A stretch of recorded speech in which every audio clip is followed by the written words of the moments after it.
When you look at a towering skyscraper, an aircraft slicing through the sky, or even a pair of jeans you're wearing, there's a tiny mechanical hero holding everything together. The rivet. It's one of those everyday engineering components we rarely think about, yet its name carries centuries of technological evolution and linguistic history. Today we're diving deep into the question, why is it called a rivet?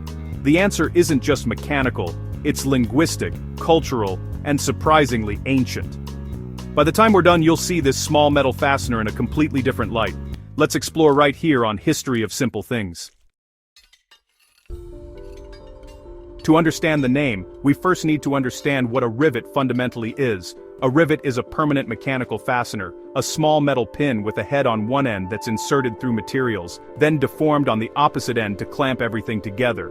Unlike screws or bolts, which can be removed, rivets are meant to stay put. That idea of permanence becomes a huge clue in tracing the word's origins. Rivets were designed to be fastened once and never undone, just like their name, which has stayed consistent for hundreds of years despite evolving technologies. The word rivet comes from the old French word riveter, meaning to fasten, clinch, or fix firmly. Even earlier, linguists believe it stems from the verb rive, which meant to force together, to press or to join securely. And that word itself may be connected to the Old Norse and Germanic roots related to tearing, breaking, or splitting, which might sound a bit conflicting. But here's the interesting part. Older languages often use similar root words to describe forceful actions. Whether you were splitting something apart or forcing something together, both actions required intense mechanical energy, so the linguistic evolution naturally drifted toward the meaning to fasten firmly, which became the basis of the word rivet. As ironworking advanced during the Middle Ages, the term rivet began to refer specifically to metal pins hammered into place by blacksmiths and armorers.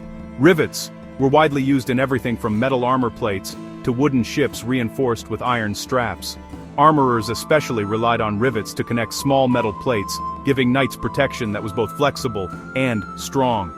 When you think about how essential these tiny fasteners were to survival on the battlefield, it's easy to understand why the word solidified so strongly.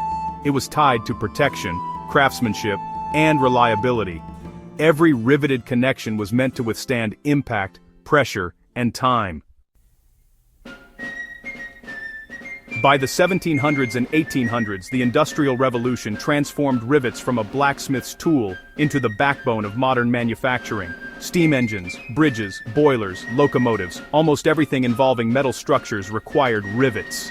The riveting process itself also became more standardized. Workers used red-hot iron rivets, inserting them into holes and hammering them until the tail mushroomed outward, locking everything in place. This forceful, noisy, dramatic act became iconic in industrial culture. Entire teams of workers, heaters, passers, catchers, and riveters developed special techniques, all centered around the same basic principle described by that centuries-old French routseau, to fasten firmly. What's fascinating is that the name rivet continued to fit perfectly even as technology advanced.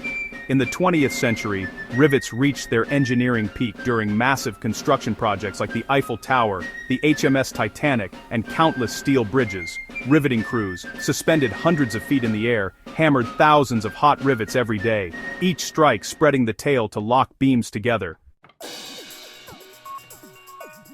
The process was so iconic that riveting eventually became a metaphor for something exciting or captivating, because watching crews work was genuinely intense and dramatic. Even here, the meaning of the word deepened. Something riveting holds your attention as firmly as a rivet holds metal. Then came the rise of aircraft manufacturing, which depended heavily on rivets. Aluminum skins of planes are just too thin for welding, so rivets became the perfect solution. Every piece of an aircraft, from fuselage panels to wing structures, relies on rivets designed to balance strength with lightweight. Even today, if you stand close to any airplane, you'll see thousands of rivets dotted across every surface. The aviation industry still embraces the ancient meaning of the word, fasten firmly, never let go, ensure structural integrity. But what's truly fascinating is how the name rivet stayed unchanged, despite dramatic improvements in the technology itself. We now have blind rivets, pop rivets, self-piercing rivets, solid rivets, friction lock rivets, and more. Some can be installed from only one side of a structure, while others are used by robots in automotive factories.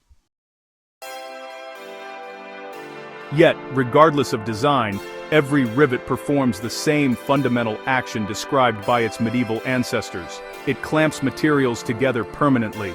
Names often evolve with technology, but rivet didn't need to. Its meaning was perfect from the beginning. So why is it called a rivet? Because the word perfectly describes what it does and has done for centuries. It fastens, secures, and binds with unquestionable strength. From old French armorers to modern aerospace engineers, the name survived, because no other word captured the idea better. The rivet is more than a fastener. It's a testament to human ingenuity and the evolution of language. And the next time you spot one, whether on a bridge, a building, or your own jeans, you'll know that behind its simple shape is a story hundreds of years old. Thank you for watching. If you have suggestions for our next video, feel free to share them in the comments below. We'll be sure to give you an acknowledgement for your contribution. If you enjoyed this video, please check out our other bingeable channels. Thank you for joining us on this journey through the history of simple things. Don't forget to like, subscribe, and stay tuned for more stories woven through the smallest details.